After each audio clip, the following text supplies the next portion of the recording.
Assalamualaikum warahmatullahi wabarakatuh. Nama saya Muhammad Zaid, asal kelas 10 IPA 1. Saya di sini bersama teman-teman saya akan membahas tentang bab 4, yaitu mengenai Al-Quran dan hadis adalah pedoman hidupku. Memahami Al-Quran, hadis, serta ijtihad sebagai sumber hukum Islam. Sumber hukum Islam yaitu adalah rujukan, landasan, serta dasar utama dalam seluruh pengambilan hukum Islam.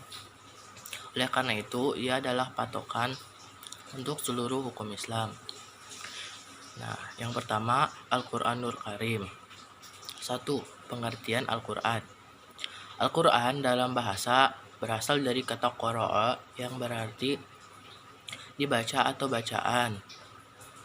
Sedangkan dalam istilah Al-Quran adalah kalamullah yang diturunkan kepada Nabi Muhammad SAW dan untuk dibagikan lagi kepada umatnya. Yang kedua, kedudukan Al-Quran sebagai sumber hukum Islam. Sebagai sumber hukum Islam, Al-Quran kedudukannya yang paling tinggi. Ia adalah yang utama dan pertama. Oleh karena itu, segala persoalan harus merujuk dan berpedoman kepadanya. Yang ketiga, pembagian sumber hukum Al-Quran. Para ulama mengelompokkan sumber hukum Al-Quran dibagi menjadi 3, yaitu akidah atau keimanan. Yang kedua, syariah atau ibadah. Yang ketiga, akhlak atau budi pekerti. Nah, selanjutnya akan dijelaskan lagi oleh teman saya. Hadis atau sunnah. Pengertian hadis secara bahasa adalah ucapan atau perkataan Rasulullah SAW. Sedangkan secara istilah artinya ucapan, perkataan, dan ketetapan takrir oleh Rasulullah SAW. Hadis sama dengan sunnah. Namun demikian, ulama hadis membedakan hadis dengan sunnah. Hadis adalah ucapan atau perkataan Rasulullah SAW, sedangkan sunnah adalah segala perbuatan yang dilakukan oleh Rasulullah SAW. Hadis adalah perkataan atau ucapan Rasulullah memiliki beberapa bagian yang terikat satu sama lain. Pertama, sanad. Sanad adalah sekelompok atau seseorang yang menyampaikan hadis Rasulullah kepada kita sekarang ini. Manad adalah isi atau materi hadis dari Rasulullah SAW. Yang ketiga, rawi. Rawi yaitu orang yang meriwayatkan hadis. Sebagaimana firman Allah Subhanahu wa taala dalam Quran surat Al-Hasyr ayat 7 yang artinya, dan apa-apa yang diberikan Rasul maka terimalah dia, dan apa-apa yang dilarangnya maka tinggalkanlah. Assalamualaikum warahmatullahi wabarakatuh. Perkenalkan, nama saya Ratna Ramadan, kelas 10 IPA 1. 3. Fungsi hadis Al-Quran. A. Menjelaskan ayat-ayat Al-Quran yang masih bersifat umum. B. Memperkuat pernyataan yang ada di dalam Al-Quran. C. Menerangkan maksud dan tujuan ayat. D. Menetapkan hukum baru yang tidak terdapat dalam Al-Quran. 4. Macam-macam hadis. A. Hadis mutawatir. B. Hadis masyhur. C. Hadis ahad. Hadis dibagi ke dalam 3. Hadis saluh, hadis hasan, hadis dhaif, hadis maufu. Assalamualaikum warahmatullahi wabarakatuh. Saya Sekar Nugroho dari kelas IPA 1. Saya dari kelompok 4. Saya akan membahas di sini 2 pembahasan, yaitu yang pertama pengertian ijtihad, yang kedua adalah syarat ijtihad. Yang pertama, pengertian ijtihad. Ijtihad berasal dari bahasa Arab, yaitu ijtihad, yajtahidu ijtihadan, yang berarti mengarahkan segala kemampuan, bersungguh-sungguh mencurahkan tenaga dan bekerja secara optimal. Menurut istilah, ijtihad berarti mencurahkan segenap tenaga, pikiran secara sungguh-sungguh untuk menetapkan hukum. Orang yang melakukan ijtihad dinamakan mujtahid. Yang kedua adalah syarat-syarat untuk orang yang ingin melakukan ijtihad. Ada 4 syarat. Yang pertama, memiliki pengetahuan luas dan mendalam.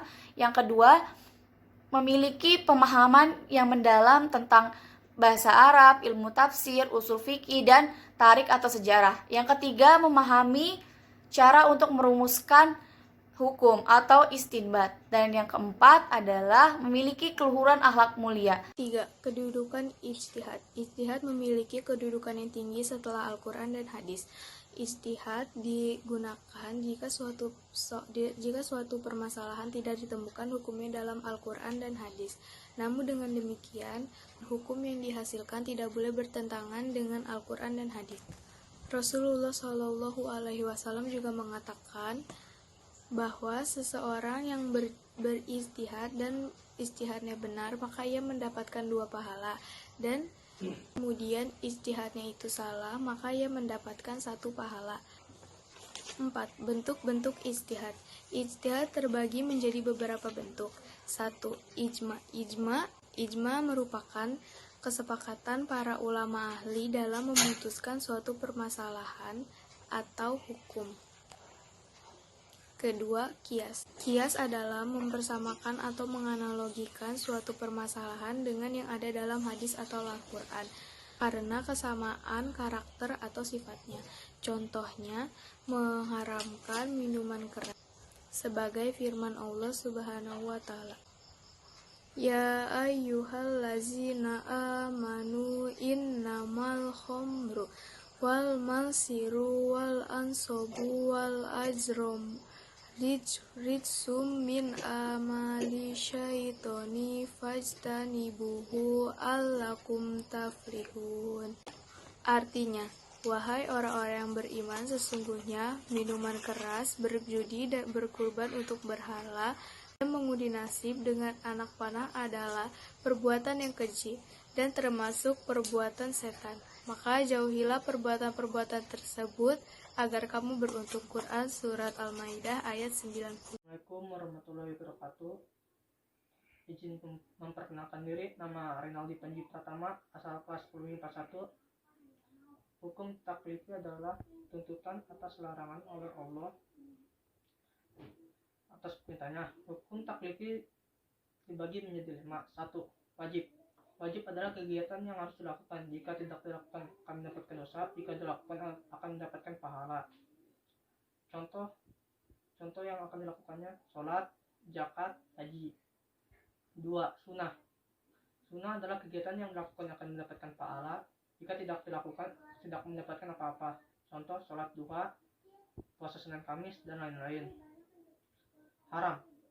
Haram adalah larangan oleh Allah atas kegiatan yang dilakukan akan mendapatkan dosa. Jika tidak dilakukan akan mendapatkan pahala. Contoh, minuman keras, berjudi, dan narkoba. 4. Makruh. Makruh adalah jika dilakukan tidak mendapatkan apa-apa, jika dilakukan atau ditinggalkan akan mendapatkan pahala. Makruh berarti yang tidak disukai atau dibenci.